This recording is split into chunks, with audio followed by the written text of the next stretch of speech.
ونستعينه ونستغفره ونؤمن به ونتوكل عليه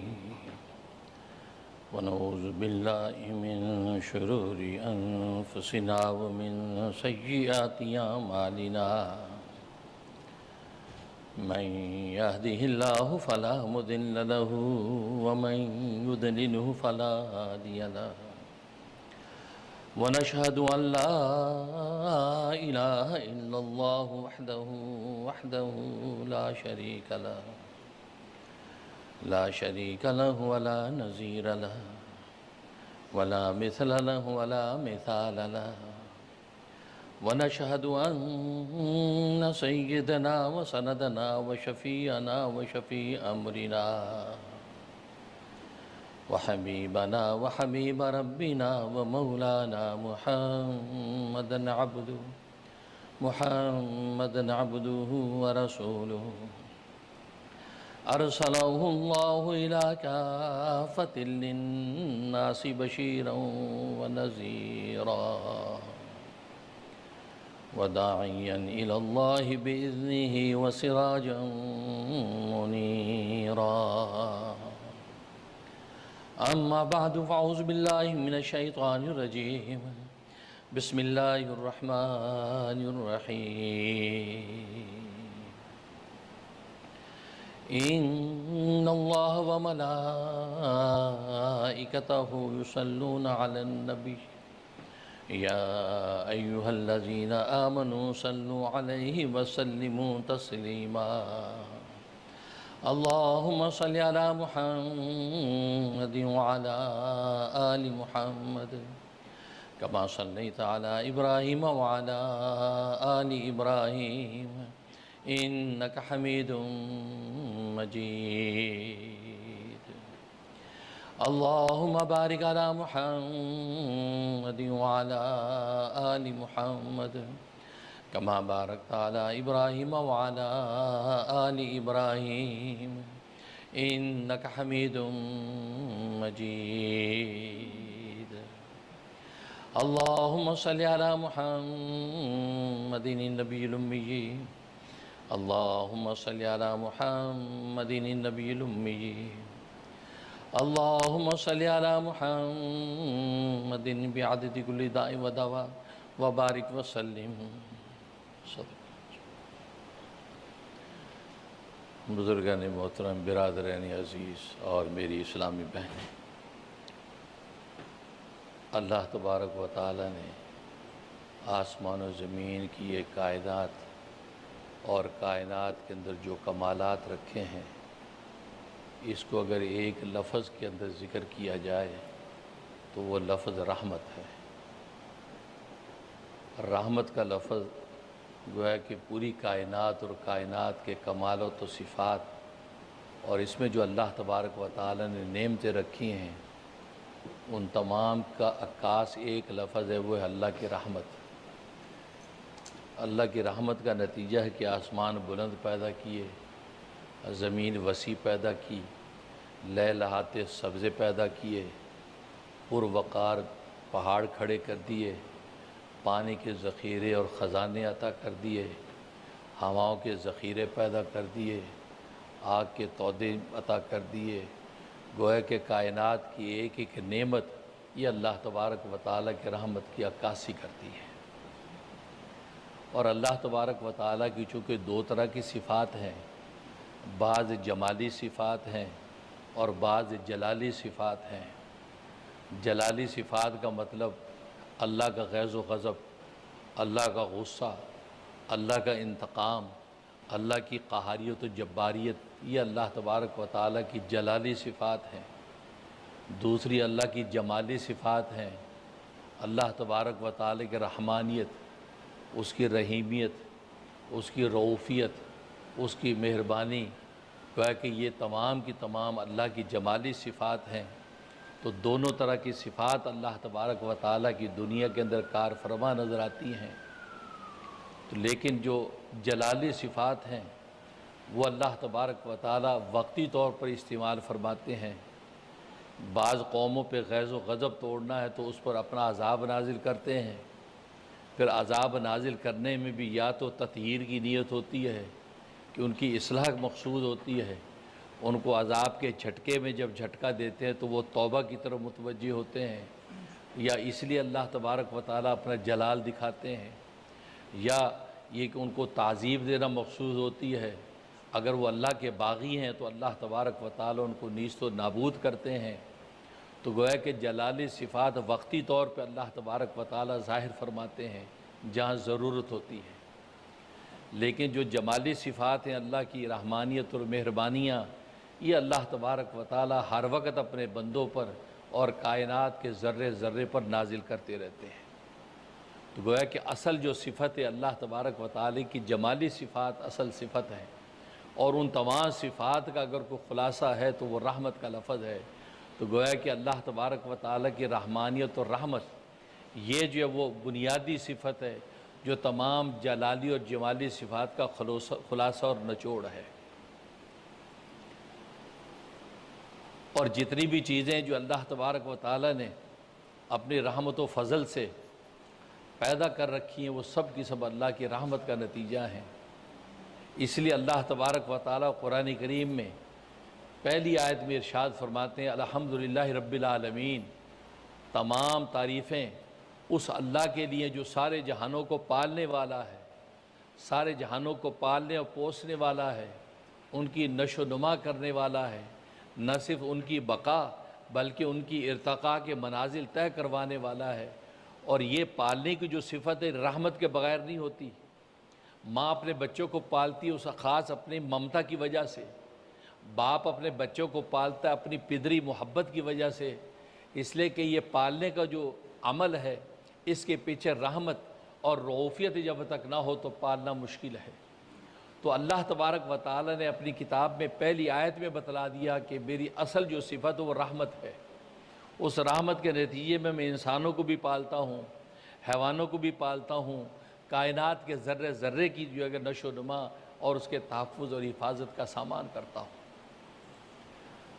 تو گویا کہ اللہ تبارک و تعالیٰ کی رحمت اصل۔ اور پھر عجیب بات یہ ہے کہ زمین سے آسمان کی طرف جب عروج کرتے چلے جاتے ہیں تو سدرۃ المنتہا کا مقام، پھر سدرۃ المنتہا سے اوپر صریف الاقلام کا مقام جہاں قلم تقدیریں لکھتے ہیں، اس کے اوپر عرش معلیٰ کا مقام ہے۔ تو گویا کہ سب سے اونچا اور انتہائی مقام عرش معلیٰ ہے،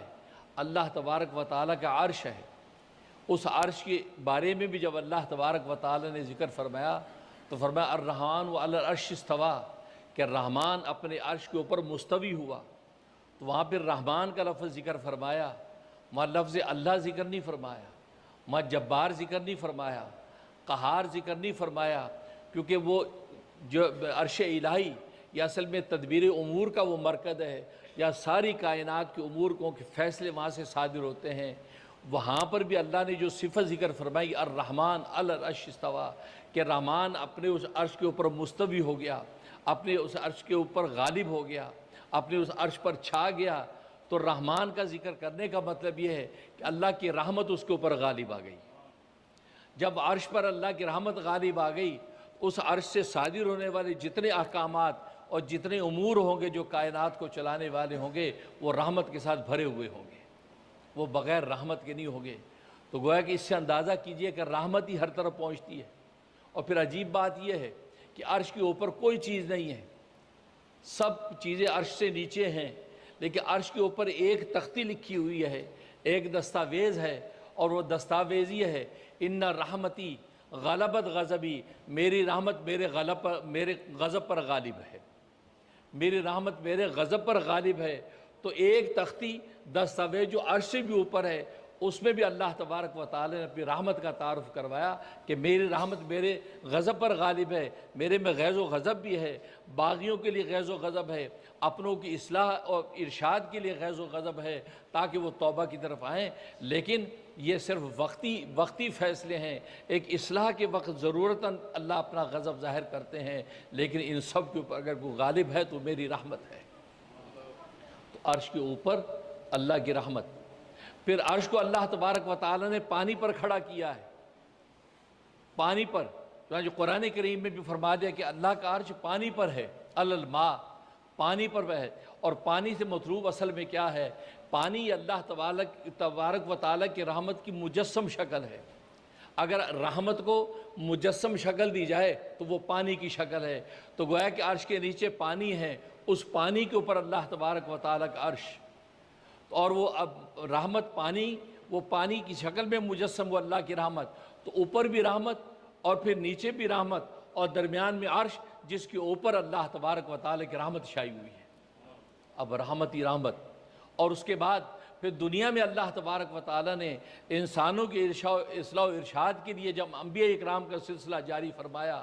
آدم علیہ السلام سے نبی آنا شروع ہوئے، اس لیے کہ رحمت کا سب سے بڑا تقاضا ہدایت ہے، کہ جب اللہ تبارک و تعالیٰ کی رحمت بندوں پر ہے تو اللہ کی رحمت کا سب سے اونچا جو فرد ہے وہ ہدایت ہے، تاکہ اللہ اپنی رحمت کے ذریعے سے بندوں کو ہدایت کے راستے پر لگائیں۔ اس لیے قرآن کریم کی پہلی سورت میں، سورۃ الفاتحہ میں، اگر دعا مانگنے کا حکم دیا گیا تو ہدایت کی دعا مانگنے کا حکم دیا، اہدنا الصراط المستقیم، اے اللہ میں صراط مستقیم کی ہدایت عطا فرما۔ تو گویا کہ پہلی سورت کے اندر جس کا نام سورۃ المسئلہ رکھا،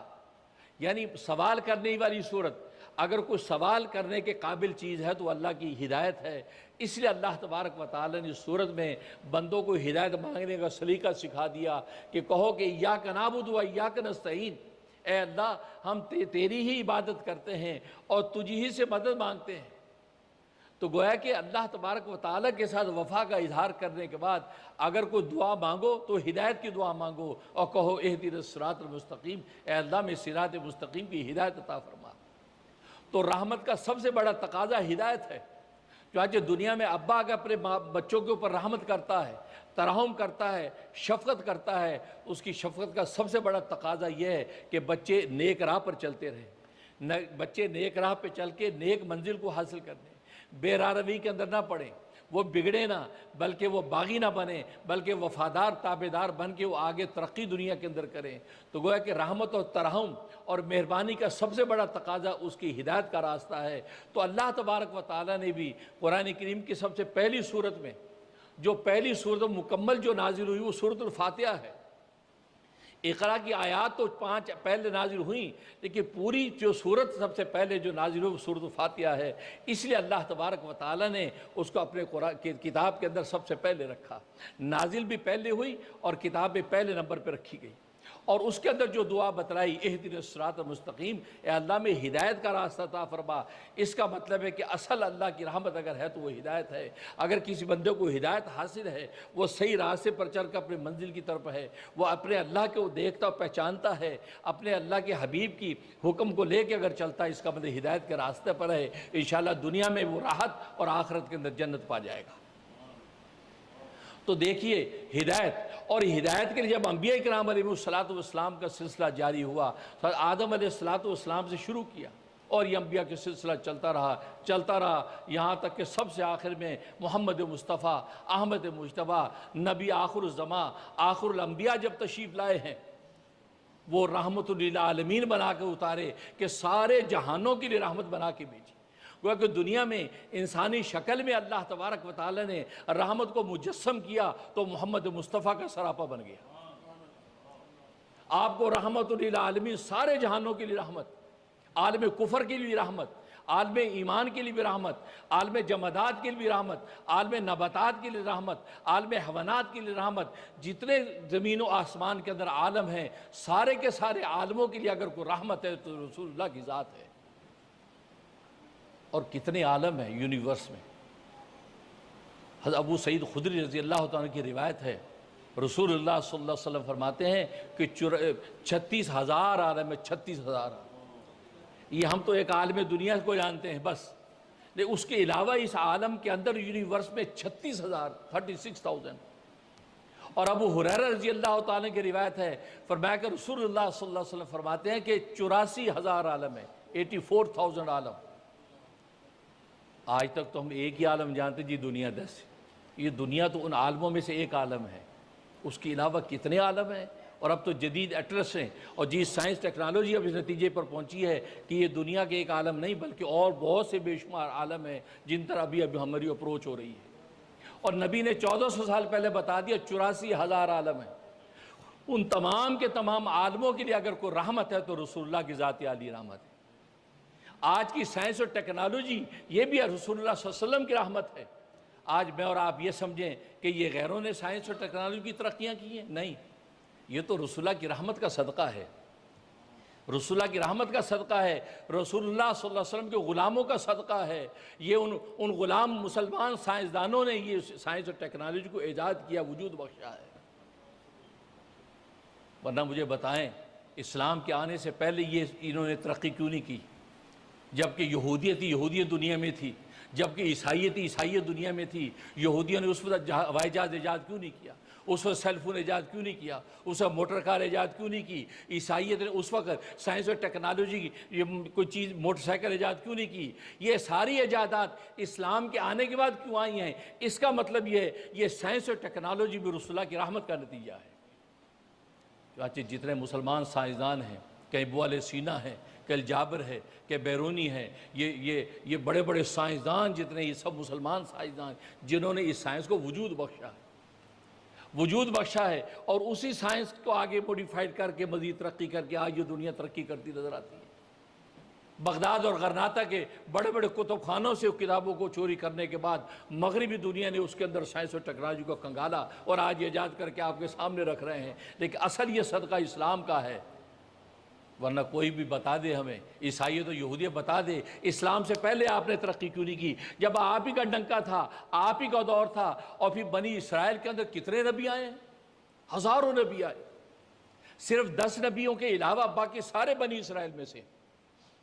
مفتی اعظم پاکستان مفتی شفیع صاحب رحمۃ اللہ علیہ معرف القرآن میں لکھتے ہیں 10 نبی نکال دیں وہ بنی اسرائیل میں سے نہیں ہیں، جن میں آدم ہیں، نوح ہیں، شیش ہیں، یہ سارے سلسلے، خود محمد رسول اللہ ہیں، اسی طریقے سے حضرت ایوب ہیں، حضرت شعیب ہیں۔ یہ 10 نبی اگر مائنس کر دیں، یہ 10 نبی یہ بنی اسرائیل میں سے نہیں ہیں، کیونکہ رسول اللہ بنی اسماعیل میں سے ہیں، بنی اسماعیل میں سے ہیں۔ باقی اس کے علاوہ سارے نبی 1,24,000 کم و بیش نبیوں میں سے سارے کے سارے کیا بنی اسرائیل میں سے نبی۔ تو بنی اسرائیل کا دور تھا، یہود و عیسائیت کا ڈنکا تھا، تو سائنس اور ٹیکنالوجی کی ترقی کیوں نہیں ہوئی؟ اس وقت آپ نے وائرس ایجاد کیوں نہیں کی؟ اس وقت آپ نے کار موٹر ایجاد کیوں نہیں کی؟ اس وقت ہوائی جہاز ایجاد کیوں نہیں کیا؟ اس کا مطلب یہ ہے یہ دوسری جنگ عظیم کے بعد یہ ساری کی ساری چیزیں سامنے آنے لگی ہیں، اور بغداد اور غرناطہ کے کتب خانے جب آپ کے ہاتھ لگے ہیں تو وہاں سائنس اور ٹیکنالوجی کا راز اب آپ کو ملا، اور آپ پھر ترقی کرتے نظر آتے ہیں، لیکن حقیقت میں یہ اسلام کا صدقہ جو آپ کھاتے ہیں۔ لہٰذا مسلمان کو ڈپریس ہونے کی ضرورت نہیں ہے۔ آج کوئی بھی کہتا ہے جی اسلام نے کیا دیا دنیا، عیسائیت نے ہوائی جہاز دیا، یہودیت نے ہوائی جہاز دیا، موٹر کار دی، یہ دیا، وہ دیا، کیمرہ دیا، 100 باتیں کرتے ہیں، آپ ایک ہی سوال کریں۔ میں نے انگلینڈ کے اندر ایک پادری سے یہ سوال کیا تھا، آج تک اس کا جواب نہیں دے سکا۔ تو وہ سوال یہ بہت اچھا، ماشاءاللہ، بہت آپ یہودی عیسائیت نے بہت دنیا کو دیا، یہ سائنس اور ٹیکنالوجی کی بڑے کمالات دیے ہیں، ہوائی جہاز دے دیا، سب کچھ دے دیا، لیکن ایک درخواست، ایک چھوٹا سا سوال، وہ یہ کہ یہ سارا کچھ اسلام کے آنے سے پہلے کیوں نہیں دیا؟ جب دنیا میں یہودیت تھی، عیسائیت تھی، ہزاروں نبی آپ کے دور میں آئے تھے، اس وقت خود میں کیوں نہیں دیا؟ اسلام کے آنے کے بعد کیوں دیا؟ بھائی اتنا سا سوال ایک دم حیران ہے، اس پر تو میں نے کبھی سوچا ہی نہیں کہ آپ سوچئے، آپ سوچتے چلے جائیں گے تو آپ کو مسلمان سائنسدانوں کی پوری ایک جماعت نظر آئے گی کہ یہ مسلمان سائنسدان، یہ جابر ابن حیان جس کو الجبرا میتھمیٹکس، یہ الجبرے کا بانی جابر ابن حیان نظر آئے گا کہ جس الجبرا کو آپ کو وجود دیا ہے، اور جس الجبرا کی وجہ سے، اس میتھمیٹکس کی وجہ سے آپ کا ہوائی جہاز اڑتا نظر آتا ہے۔ آپ فزکس کو دیکھیں گے، بیرونی نظر آئے گا، بیرونی نے وجود دیا فزکس کو، اس فزکس کی وجہ سے آپ دنیا کے اندر ترقیاں کرتے نظر آتے ہیں۔ لاجواب ہو گیا۔ تو آپ کو ڈپریس ہونے کی ضرورت نہیں، یہ مسلمانوں نے کیا دیا، یہ تو چاند میں جانے کے بجائے چاند کے مالک اور خالق کی طرف دوڑتے ہیں۔ نہیں، خالق کی اصل ہے، جب خالق و مالک کا دامن تھام لیا تو ساری کائنات آپ کے قدموں میں ہے۔ تو کہنے کا مقصد یہ ہے کہ تو رحمت للعالمین سارے جہانوں کی رحمت بنا کے بھیجا،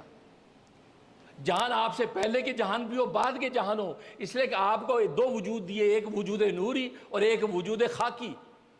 وجود نوری رسول اللہ صلی اللہ علیہ وسلم کا یہ وہ ہے کہ جو سب سے پہلے دنیا کے اندر آیا، چنانچہ حدیث میں آتا ہے صحابی نے پوچھا اے اللہ کے حبیب، اللہ نے جب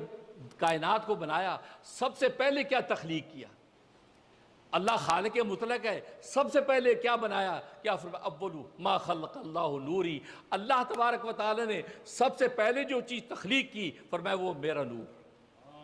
میرا نور سب سے پہلے پیدا کیا، پھر میرے نور میں سے حصے تقسیم کیے، ایک حصے سے آسمان و زمین بنائے، ایک حصے سے لوح و قلم بنائے، ایک حصے سے عرش الہی بنایا، ایک حصے سے جمادات بنائے، ایک حصے سے نباتات بنائے، ایک حصے سے دریاؤں کے پانی بنائے، ایک حصے سے پہاڑوں کے ذخیرے۔ تو گویا کہ وہ نور کے حصے تقسیم ہوتے چلے گئے اور یہ کائنات بنتی چلی گئی، لیکن سب سے پہلے جو بنایا تو محمد صلی اللہ علیہ وسلم کا نور بنایا۔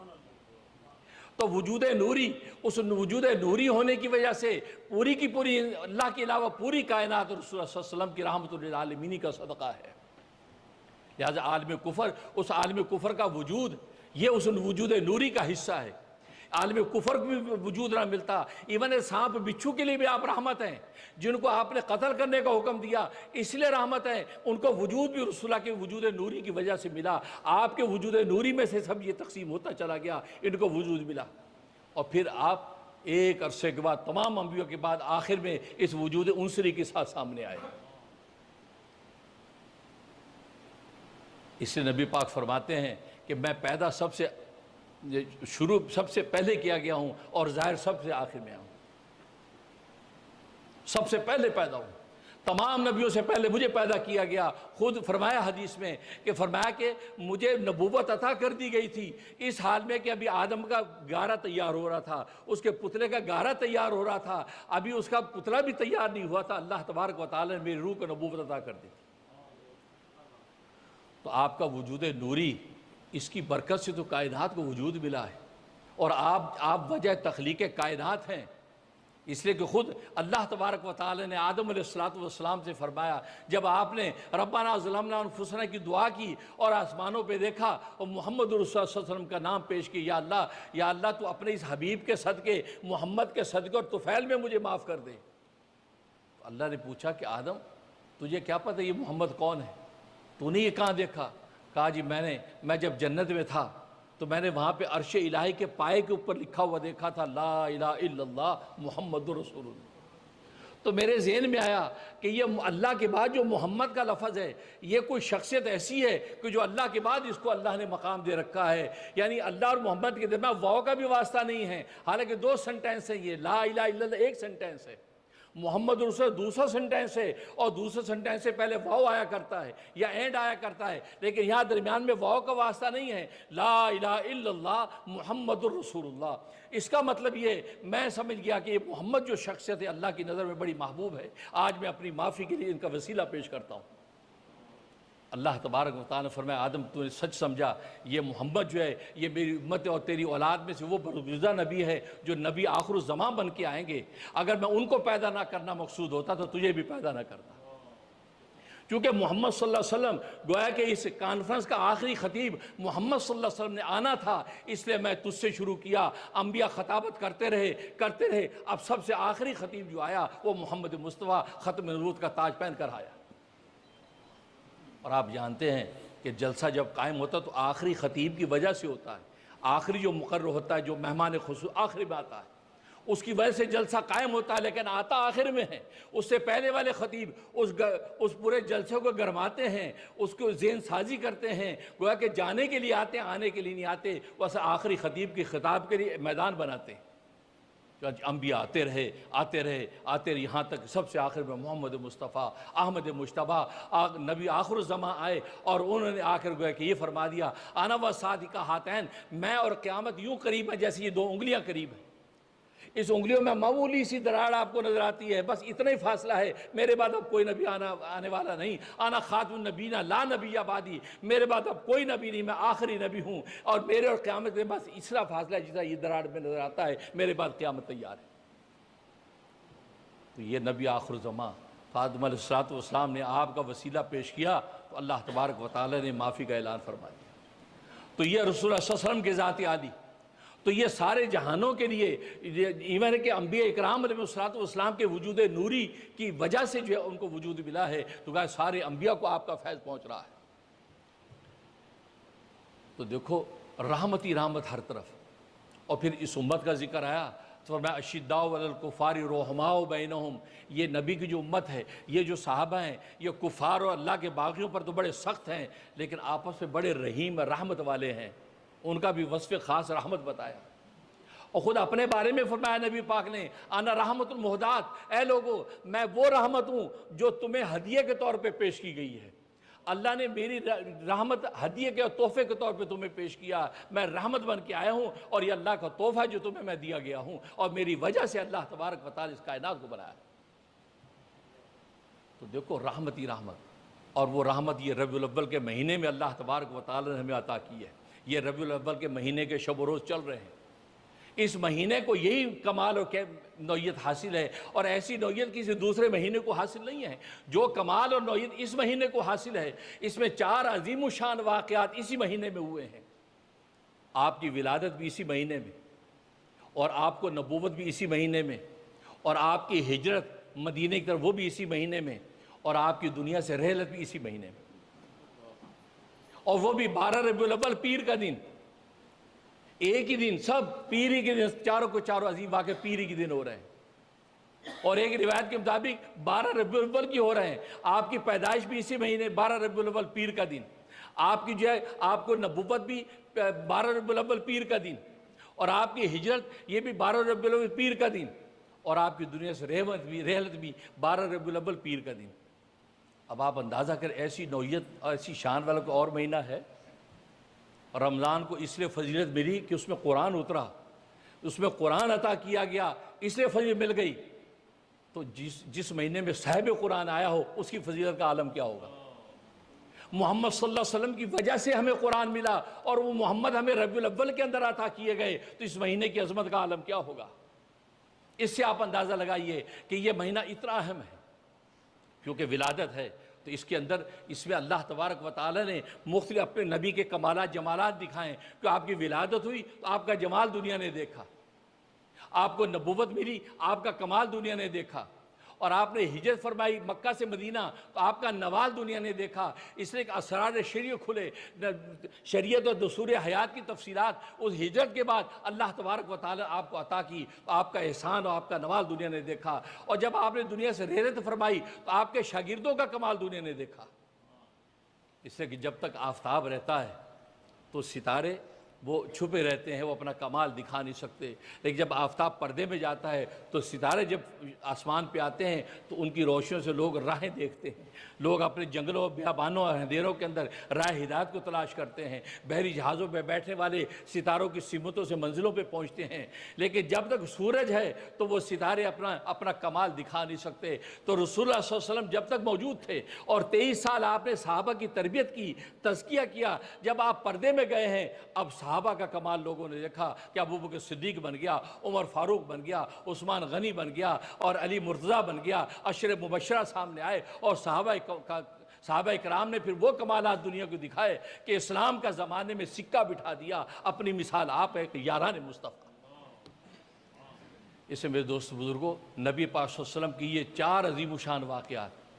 ولادت ہوئی تو گویا کہ اللہ تبارک و تعالیٰ نے آپ کے جمال کو دنیا کو دکھایا ہے، کمال کو دکھایا ہے، آپ کے نوال کو دکھایا ہے، آپ کے شاگردوں کے کمال کو دکھایا ہے۔ اس یہ مہینہ بڑا مبارک مہینہ، اس نوعیت سے اس پہ صلاۃ و سلام کی کثرت، ویسے پورا سال ہی صلاۃ و سلام پڑھنا چاہیے، لیکن اس مہینے میں کثرت سے صلاۃ و سلام، کیونکہ اس مہینے میں اللہ تبارک و تعالی نے یہ نعمت عطا فرمائی، اور قرآن کریم میں فرما دیا کہ اس مہینے میں تمہیں یہ نعمت دی ہے، رسولہ کی یہ نعمت دی ہے، رحمت للعالمین کی نعمت دی ہے، تو فَبِذَلِكَ فَلْيَفْرَحُوا، اس نعمت کی وجہ سے خوش ہو جاؤ، خوش ہو جاؤ کہ رسول اللہ نے آپ کو اس مہینے میں یہ نعمت دی ہے۔ فَلْيَفْرَحُوا، فرح و شادانی کے ساتھ خوشی مناؤ کہ بے رسول اللہ صلی اللہ علیہ وسلم ہم اس مہینے میں عطا کر دیے گئے۔ یا تو اس کی خوشی کا طریقہ ایک یہ بھی ہے کہ صلاۃ و سلام کی کثرت، خوب صلاۃ و سلام۔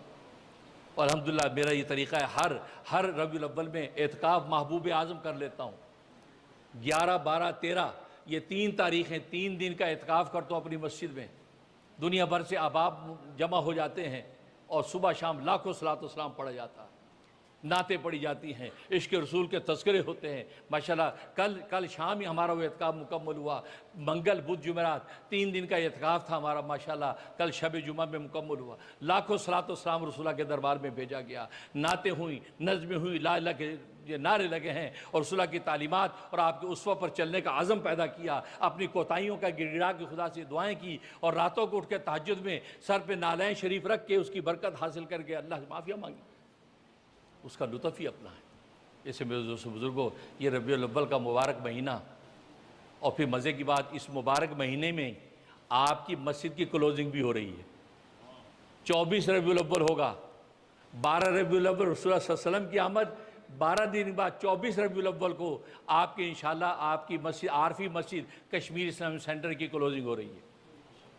یہ کونے والی آگے جو بلڈنگ ہے، ڈانس اسکول ہے، یہ ماشاءاللہ ہم نے خریدا ہے، اور اس کی کلوزنگ جو ہے 7 سپٹمبر بنتا ہے، اور 12 ربیع الاول۔ دیکھو ربیع الاول کے مہینے میں اللہ تبارک و تعالی نے اس کی کلوزنگ مقدر رکھی، اور 7 سپٹمبر کو انشاءاللہ اس کی کلوزنگ ہے 2026 1448 ہجری۔ اب اس کے لیے ماشاءاللہ آپ حضرات نے دل و جان سے خوب کھل کے ہمارا تعاون کیا ہے، کھل کے مدد کی ہے، یہ بس آخری جھٹکے باقی ہیں،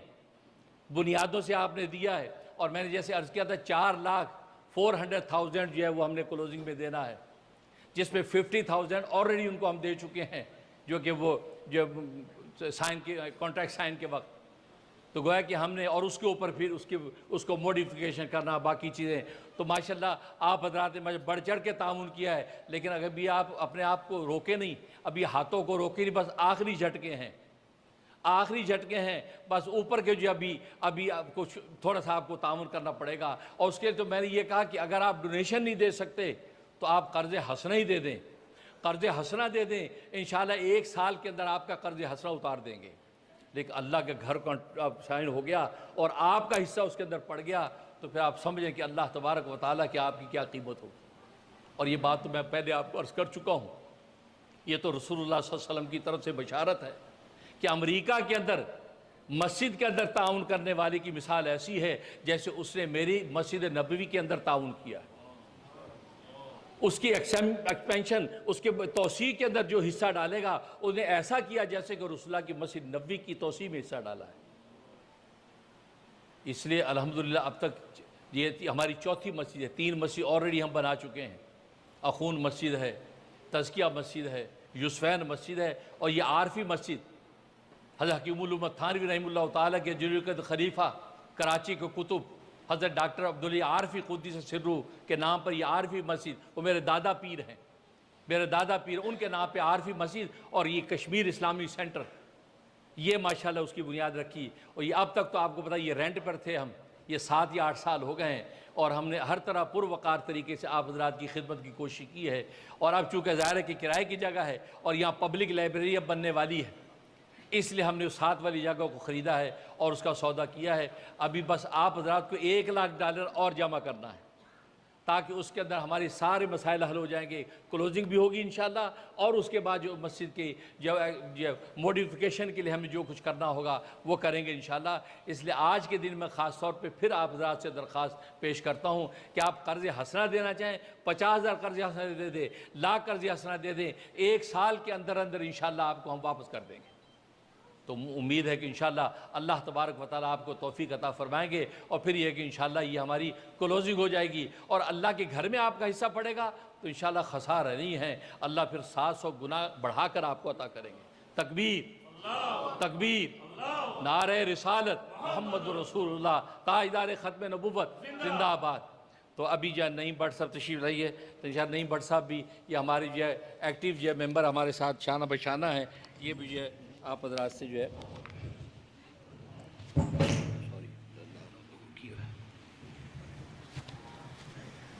بسم اللہ الرحمن الرحیم۔ انتہائی قابل احترام دوستوں اور ساتھیوں، حضرت صاحب نے تفصیل سے بتا دیا کہ 7 تاریخ کو کلوزنگ کے لیے ہم لوگ جا رہے ہیں، اور ابھی تک پوری کیلکولیشن جب ہم کرتے ہیں تو still we are almost 100,000 short of the money. So $1,00,000 ابھی بھی ہمیں چاہیے، ڈونیشن تو یقیناً آپ لوگوں نے بڑی دل کھول کے دی ہے اور دے بھی رہے ہیں۔ اس وقت ہماری صورتحال یہ ہے کہ 7 تاریخ سے پہلے ہر صورت میں ہمیں $1,00,000 پورا کرنا ہے، اور میری آپ لوگوں سے درخواست ہے کہ ڈونیشن اگر آپ دینا چاہیں تو موسٹ ویلکم،